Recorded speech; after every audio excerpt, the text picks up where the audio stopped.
Welcome to the Remote Works Podcast, discussing the opportunity, culture, experience, and community surrounding remote work. I'm Ari Winokur. and I'm Jonathan Sharp. This is Episode 8, Strategies for Finding Remote Work. This episode is sponsored by Cultivate Now. Cultivate Now cares about remote work and helping distributed teams thrive and individuals succeed with a remote career. To learn more, visit cultivatenow.com/RW. Well, here we are with another episode, Episode 8, and today's kind of an interesting episode because as we're recording it, there is a thunderstorm in the cloud happening. Oh, yes. This is a day of hell for anybody who works for Amazon S3. Yeah, so we're rolling with it though, and the recording is still working. So hopefully, as Amazon S3 on this particular day has been having some issues, we will not. So in this episode, the first part of it is actually, I'm really excited. We received our first voicemail today for the podcast, and it comes from the entire other side of the world, Saudi Arabia. And Ari, why don't you introduce who it is that we're going to hear from, and then we'll go ahead and play the voicemail. Yeah, it's a remote worker, like you said, in Saudi Arabia, Abdul Rahman. And let's go ahead and hear what he has to say.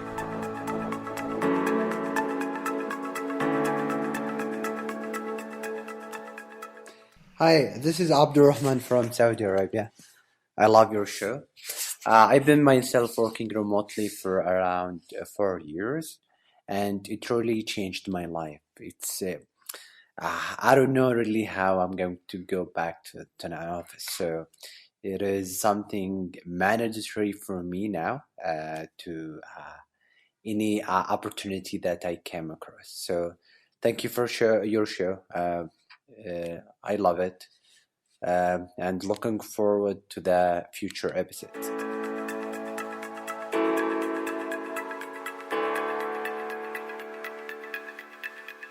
So we'd like to say thank you that you sent in that voicemail. We are super excited to get it, and even more excited that our podcast is reaching an international audience. So congrats on 4 years of working remote, and we wish you the best and continued success with that. Yeah, and I guess, I think we've heard a pretty good consensus from previous guests. Another thing that Abdul said, which was he doesn't know how he's going to go back to working in an office. This seems to be, yeah. Everybody seems to have that feeling once they go remote. Yep, that certainly resonates with me, and even more so now that I'm rural remote. Yes. So the topic for this show, we don't have a guest on, but we are going to be talking about strategies for finding remote work. So wherever you are, whether you are just starting out or you've been remote for a while and looking to transition to another opportunity, we're going to talk through some things to consider and really set you up for success. Starting off, I'd like to have you take a moment and envision what it is you want to get out of remote work. And if you're envisioning a laptop on a beach, I think you need to get a little more practical. Definitely that doesn't happen for everybody. That's a here and there kind of thing, unless you just happen to get that job. Yeah, there are those out there that achieve it, but there are very few of them. So let's get a little more practical.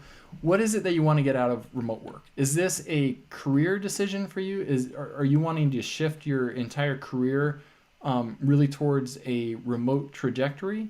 Are you looking for some work on the side to pick up some extra cash and make some extra money? Or are you looking for really like a flexible schedule, which is common among remote work? Right, definitely there are those companies that, if you're working for an actual company, there are those that are just looking for part-time people to work, maybe to fill in the evenings, sometimes for support or things like that. Also, extra cash is something you can get by opening up your own little remote business, doing some freelancing. Yeah. Ari, I know that you currently have a commuter job, as we refer to them on the show, But you've also done some freelancing on the side. What's that kind of look like for you?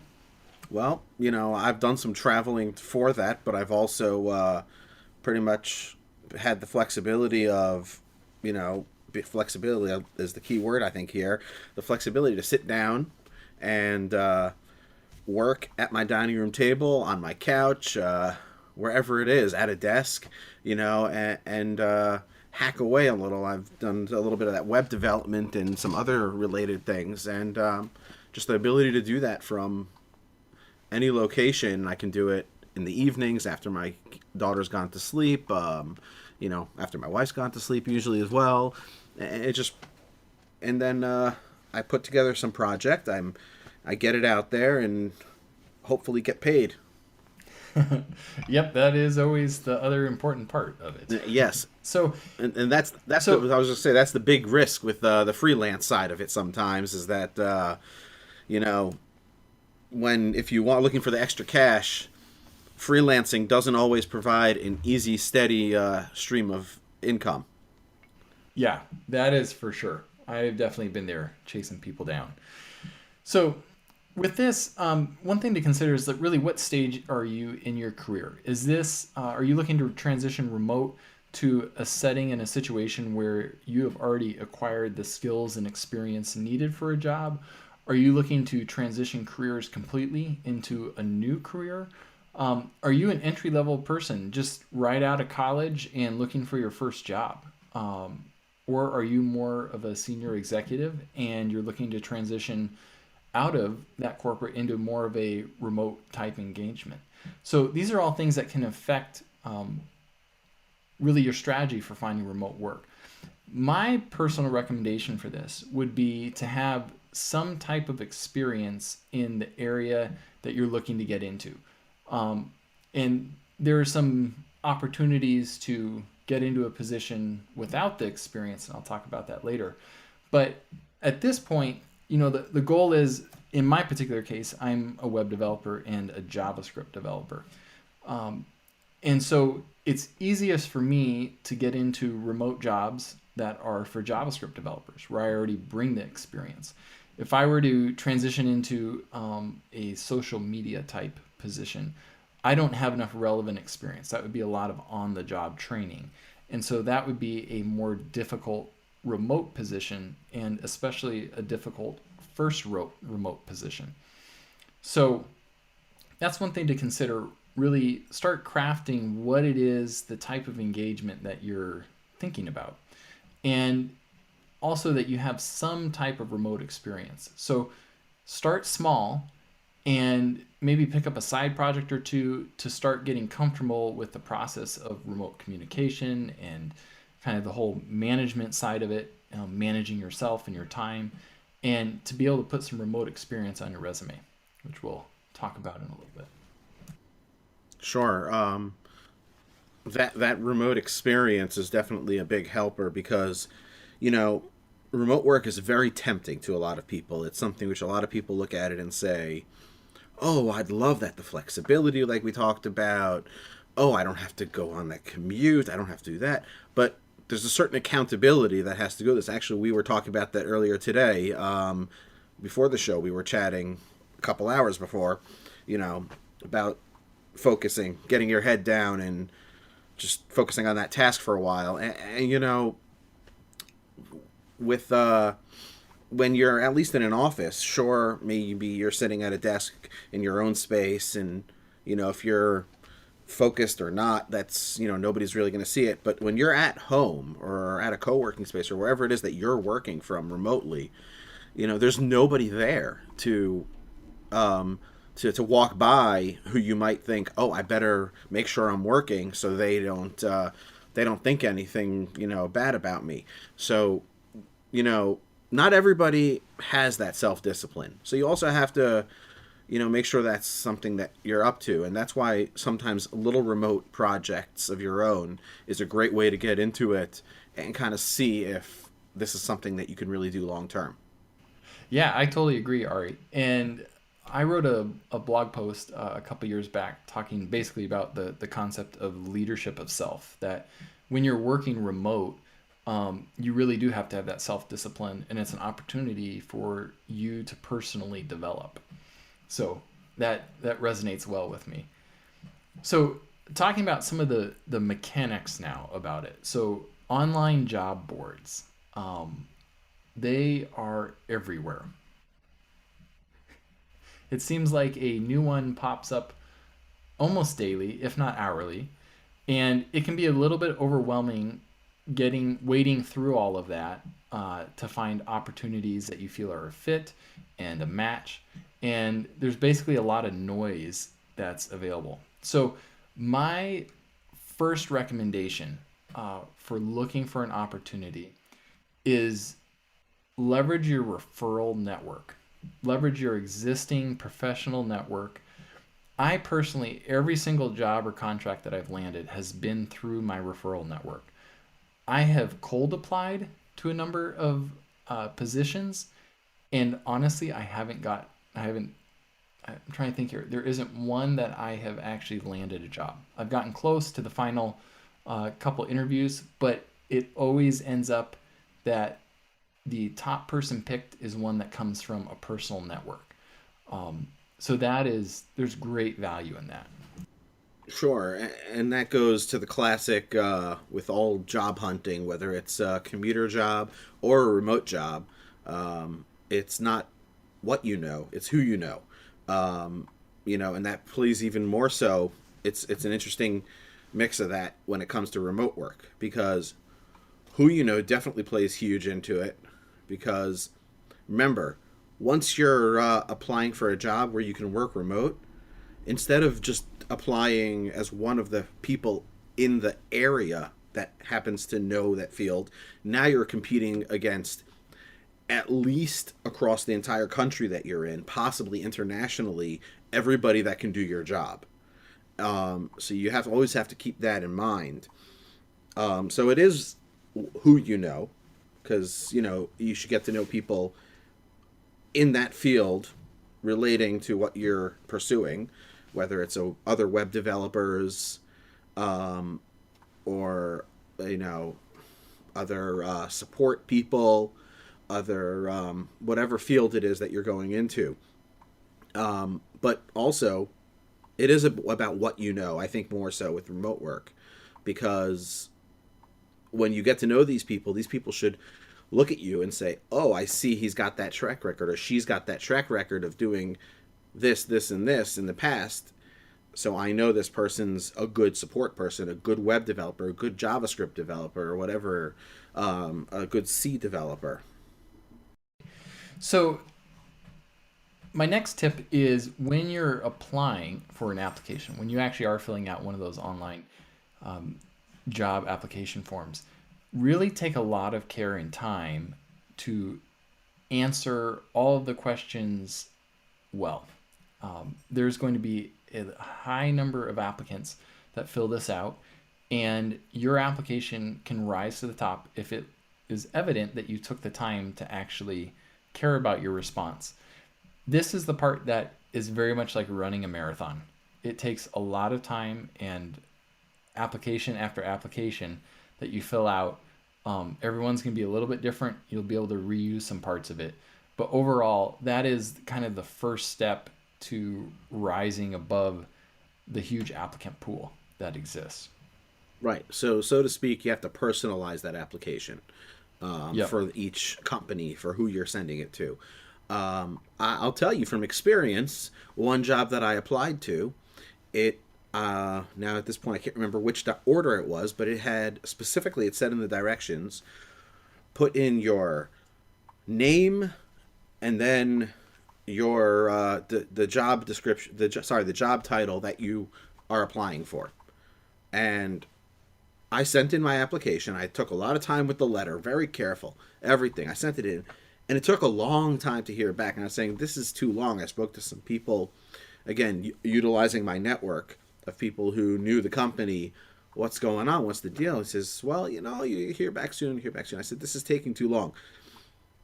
I went and I looked back and I double checked, and I realized I had swapped the job title and my name in the subject, and I am positive Oh that no. that is what got me rejected on that first try. I sent the same email with the subject flipped, and I think within a month I got a response to at least set up an initial interview. So little details really do matter. So pay attention. Pay attention. Yeah, and especially making sure that your name is actually your name. Like, for example, you could have changed your name to your job title, and then it would have been legit. That's true. And there are those companies. That's the thing with some of these more modern companies that they're doing all this stuff. They're saying there's a basic job description, but you can go with whatever title you want. So I guess I could have Yeah.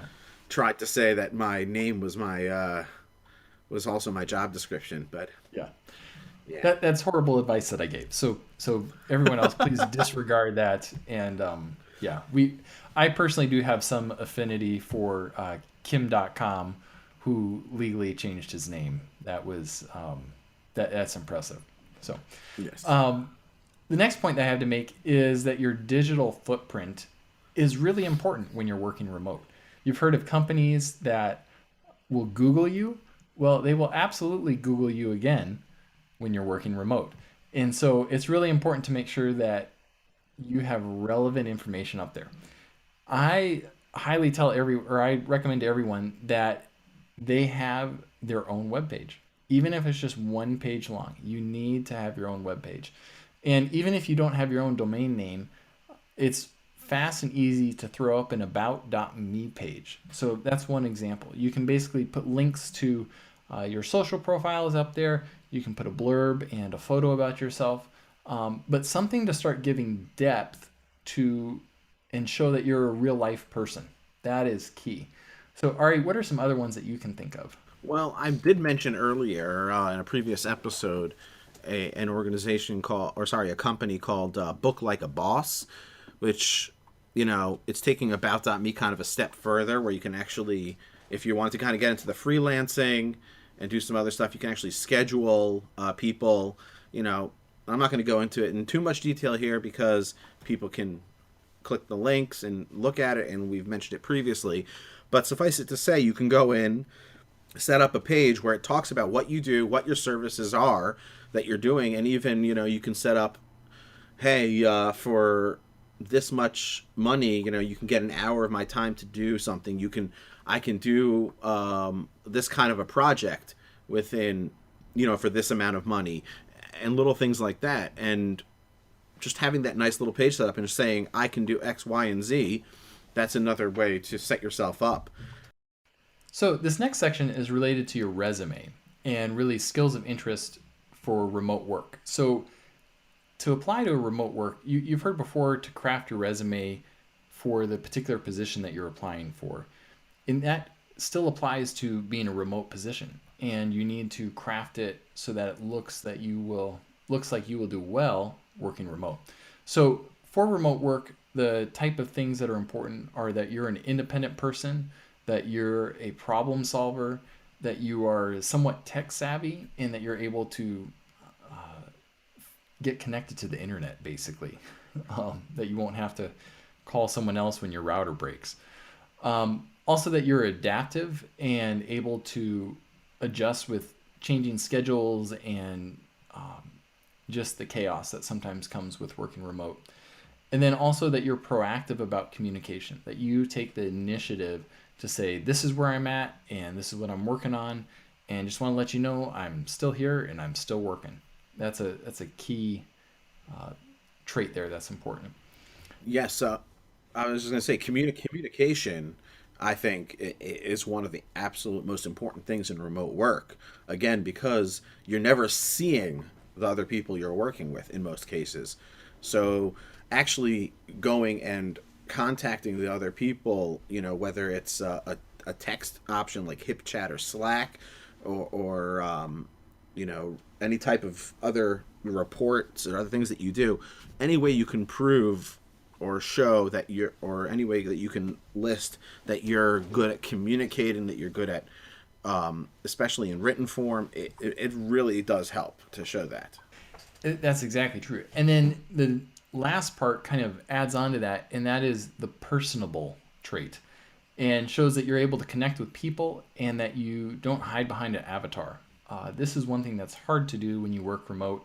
It's easy to put up a picture that is of a fun character, and there's a time and place for that. But I highly encourage you to actually use a real picture of you.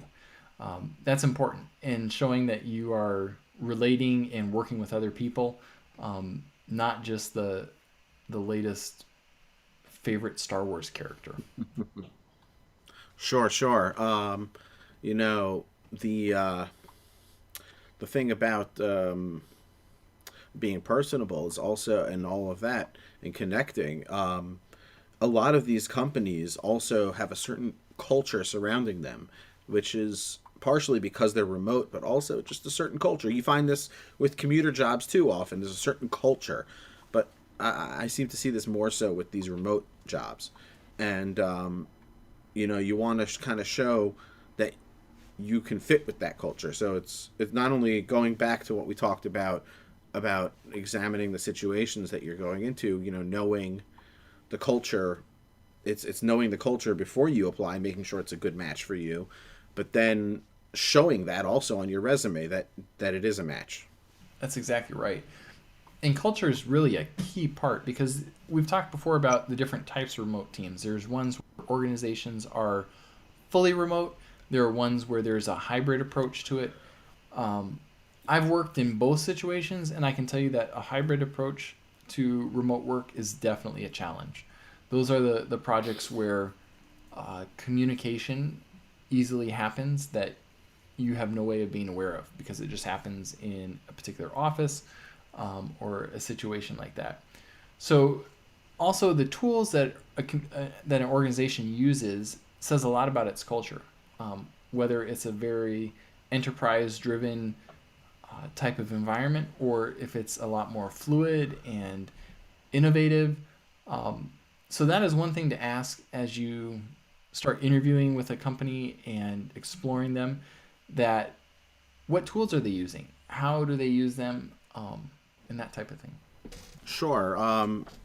In fact, I know it's interesting to see how the interviews take place. And I know we're going to talk more about interviews in a little bit. But in relation to to the whole communication idea, some companies strictly have text-based chat interviews, because that's the way they communicate as a company. And part of that process is seeing that you can actually communicate in that text-based manner, just like everybody else in the company does. Yep, that's exactly true. And I personally find that to be a challenge. I like the high fidelity of video and audio, and you are able to understand people's tones and their mannerisms, and it makes people come to life. But that is very much a cultural thing of the company and the organization. So it's important for you to think about what type of organization, what type of culture is it that I'm looking to engage with. Part of that culture discussion is, what does the feedback process look like? Basically, you can ask, how can I find out that what I'm doing is great, and what can I improve on? Because some organizations, that is a huge void, and that proves to be a huge challenge in remote work. Yeah, there's definitely a mix of that. You know, especially some of these remote companies are young. They're not as fully developed in terms of this kind of HR system, in terms of performance reviews and all of that. And so you may run into a company where you go ahead and start working for a remote company, and you know, how do you show that you've completed tests? How do you get feedback from your supervisor or whoever, you know, might be in whatever hierarchy system they have? You know, how do you get any kind of feedback that, hey, you're doing a good job, we're moving along here real good, you're fitting in nice? And you know, there are some companies that have a structure. They have once a month you sit down with the manager via video chat and you go over this stuff. And there are some where, if it's a young company without the HR system developed, you know, you don't know when you're going to hear back. So another thing that's tightly coupled with an organization's culture is its benefits package and how that all plays out. And that's definitely something worth considering. So the first question related to benefits is, do you need to bring your own laptop or do they provide one for you? I've worked at places where both has been the case. Ones where they say, yeah, you can bring your own equipment and you're good to go. Others where they provide the equipment and the laptop.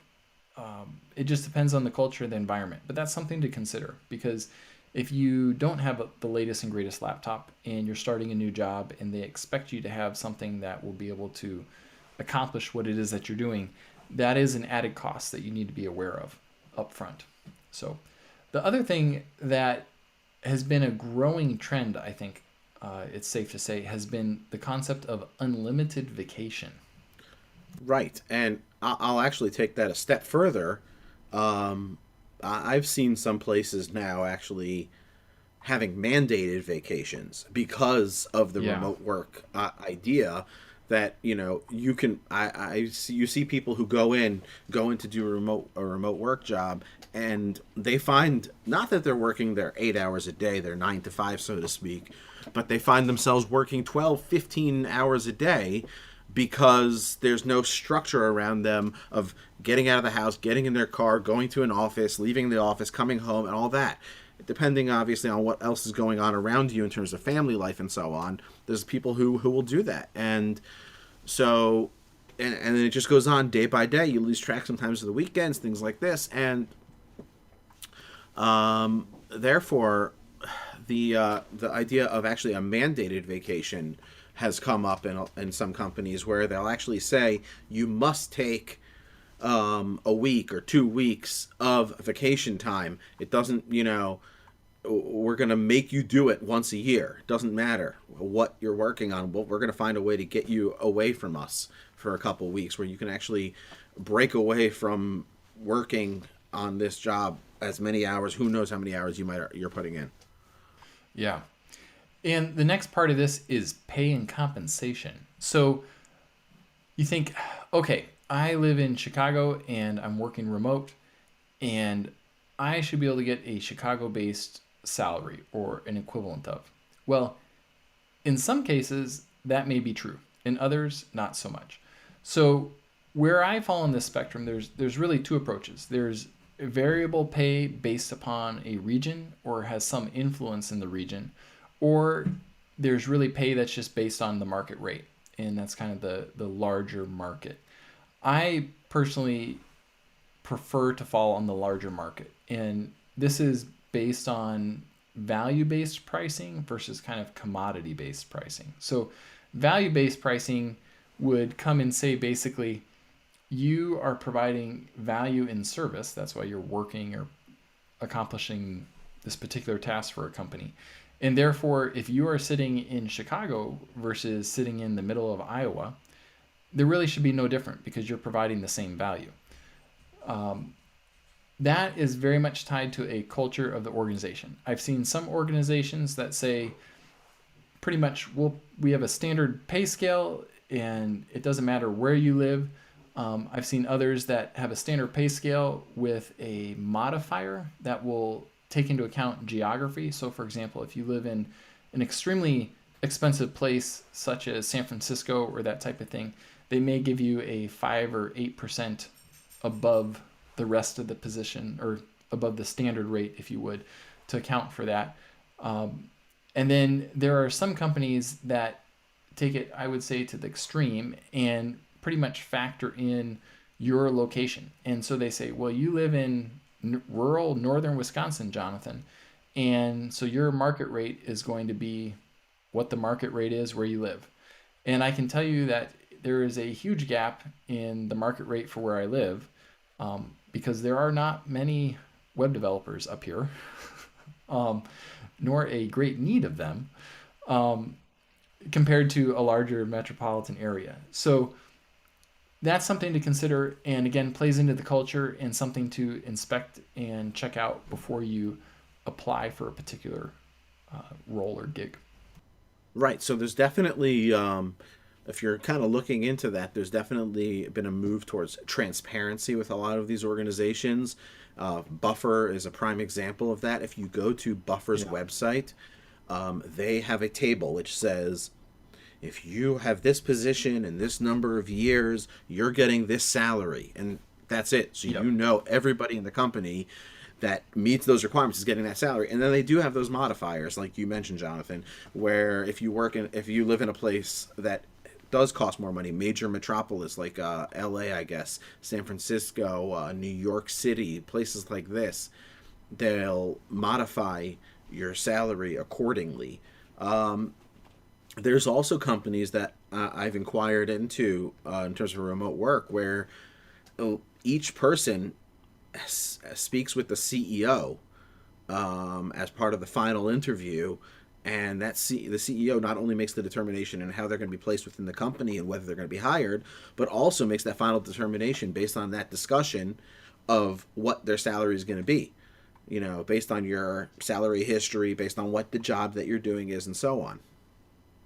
Yep, that's exactly true, Ari. And we'll throw a link in the show notes to that Buffer. They have a whole blog post about it that breaks down their philosophy very nicely. So Yes. the next part of benefits is health benefits. And that is a hot topic, no matter who you talk to. And there's a wide spectrum of how that actually plays out in practice. In the United States, there's a lot of regulations between states and how health benefits play out. And so it's worth considering and finding out ahead of time how their particular insurance plan will actually affect your insurance and where you live. Same thing I'm sure applies to other situations. But again, check that out up front and be proactive in that. Don't let that be a surprise after the fact. Yeah, that definitely. There's definitely some variety there, like you said, with every state having their own rules and regulations on that. And of course, it applies even more so if you're getting a job working for a company. If you're a U.S. citizen, you're getting a job working for a company that's based in another country that might not account for that. You might that actually kind of goes back a bit to the salary thing as well. Is that we've been talking a lot kind of on a U.S. focus. You know, which is what we're coming from here a bit. Yeah. But sometimes when international hires are made, they're hired as contractors, and that can play into it also Mm-hmm. in terms of health benefits. If you're going to go work for a company based out of London and you're living in rural Wisconsin, they're probably, unless they have a U.S. presence, you're not getting any health benefits with them actually. So I mean, these are all things to Right. take into account. You're just going to be a Yep. contractor. And then you run into situations where you have exchange rates and everything else.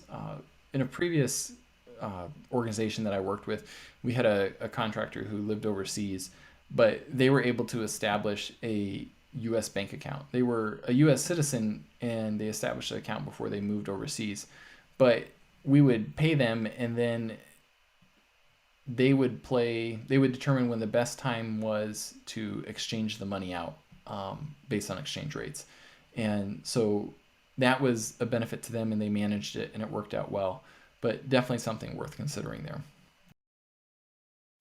So one other benefit relevant for remote working with an organization is if they offer a stipend for co-working spaces or internet or just general office needs, if you would. Some companies offer this, others don't. I have personally have always provided my own internet connection for work and any associated costs with it. I just consider that part of the commute cost, if you would. I'm not paying for a daily commute for gas or transportation or anything like that. And so I invest in my internet connection um, instead, Nothing like a good high speed internet. as fast as can be in remote Wisconsin. Yes, or in your case, it's two internet connections at high speed, if I'm correct. Yep, that is correct. I do have two connections for redundancy purposes. So the final, as we're getting closer to wrapping up here, the interview process, take time to clean your office. That is key. It's when you Yes. first start interviewing, and if you're doing a video interview, your office will give a good perspective of who it is that they're hiring. So take time to clean your office. Right. What they see, you got to remember what they're seeing behind you when you're talking to them. And for that matter, um, and going further on that, um, it's the noise levels also around you. You consider that how if you have pets like dogs that bark a lot, you might want to have somebody take them out for a walk while you're doing an interview. Yep. Very, very relevant advice there for sure. And I'd also encourage you to do audio video calls. Start trying to get as personable as you can. That is the thing that is key. And if you're uncomfortable with video calls, run some practice calls with a friend and make sure that you're confident in the technology. So when you have those interview calls, you're able to not be like, oh, hold on a minute, it's not working, my video won't turn on, or my audio is not working, or whatever it is that's happening. Those are regular occurrences when you're using video and audio to communicate, but really try and own it and master it, and don't be afraid to dive in and learn something new with that. Right, and I'll add to that, especially once you schedule that interview and you know how you're going to be connecting, that's the best time to be doing that, because you don't know if they're going to want to use a Google Hangout, if they're going to want to use Zoom, or any of these other products out there to connect with you, or who knows what's going to come out along the way in the future. What video method or audio or anything else, try to find an opportunity to familiarize yourself with whatever kind of technology that they say they want to use for that interview specifically. And based on the technology, not all of them offer this, but some do. They'll offer a test call service. So you can actually kick off a call with basically a fake person at the other end and verify that your audio is working. Skype has this capability. I think it's the first user that shows up when you sign into Skype. Right. But do that ahead of time. And if they don't, you could even ask the company that you're working with, is there anything I need to download or install prior to this video call? They are typically using this technology every day, so those aren't things that they think about. But if they say, oh yeah, you need to go here and download this plugin, or make sure that you install this video driver or whatever it is that's required, that will show that you're proactive and are really comfortable with the technology. Definitely. So, our final point in this outline here really is defining success. And it can be daunting considering a new career or a job change, and remote work can easily add to that anxiety. So, really, I want to encourage you. We've had previous guests that have recommended this too, but being patient to wait for the right opportunity, not just the first one that comes along. Assuming that you are employed and have the luxury of time, really take the time to find the right opportunity. Do your research, investigate the companies that you're working for, leverage your network to find people that may work for that, either as a first degree or second degree connection, and be confident. This is an awesome opportunity working remote.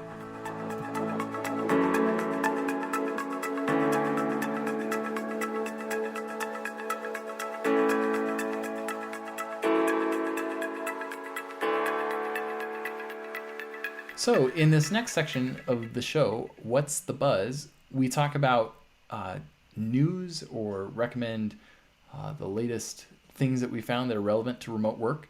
And Ari, why don't you kick us off? Well, sure. I actually have a list which I've seen come up in a number of places as a resource. It's actually a list maintained on GitHub, so people can actually add to it and improve it using pull requests, as they do on GitHub. For those in the development community, understand what we're talking about with that. We'll include the link. I'm not going to read it off here, but we'll include the link in the show notes. Basically, it's a list of companies that are semi or fully remote friendly, mostly tech-based companies or somehow tech-related. But it's just a great list. Honestly, there's got to be over 100 companies on the list, possibly close to 200. People are always adding to it, and these are companies that are hiring worldwide, that are hiring in the United States, that are hiring in certain European countries or South American countries. And, it's very nicely done where it'll tell you if the companies specifically need people who work certain time zones, who live in certain parts of the world. And, obviously sometimes some of these things are flexible if you can work those hours or not. And some of the things are, they only hire in Europe, they only hire in the US because of various legal reasons. But I highly recommend this extensive list. And like I said, we'll include that in the show notes. So my tip for this week is a book that I've been reading called Deep Work by Cal Newport. And this has been sweeping across the internet for the most part. There have been a number of people that have mentioned this book, and that's how I first learned about it. And it's been extremely interesting for me. It talks about the level of distraction that happens with work and how to really develop your concentration to go deeper, hence the title Deep Work. And I found it even more interesting with the context and approach of remote work, because I feel it's possible to really set yourself up for an environment where you can go deep.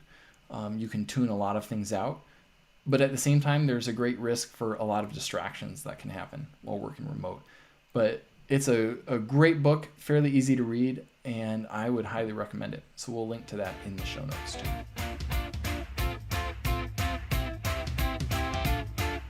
Thank you for listening to the Remote Works podcast. This podcast is only half of the conversation. The other half is from you, our listeners. We love our listeners and your questions, so you can leave us a voicemail in your own voice that we may incorporate into a future episode at remote.works/voicemail. The show notes with links to resources along with a full text transcript of this episode is available at remote.works/8 for episode 8. If you'd like to sponsor an episode or recommend a guest or topic for the show, visit us at remote.works. Finally, until next time, I say to you, go be awesome. Thank you for listening. This is the Remote Works podcast. This podcast is a production of and copyright Cultivate Now. All rights reserved.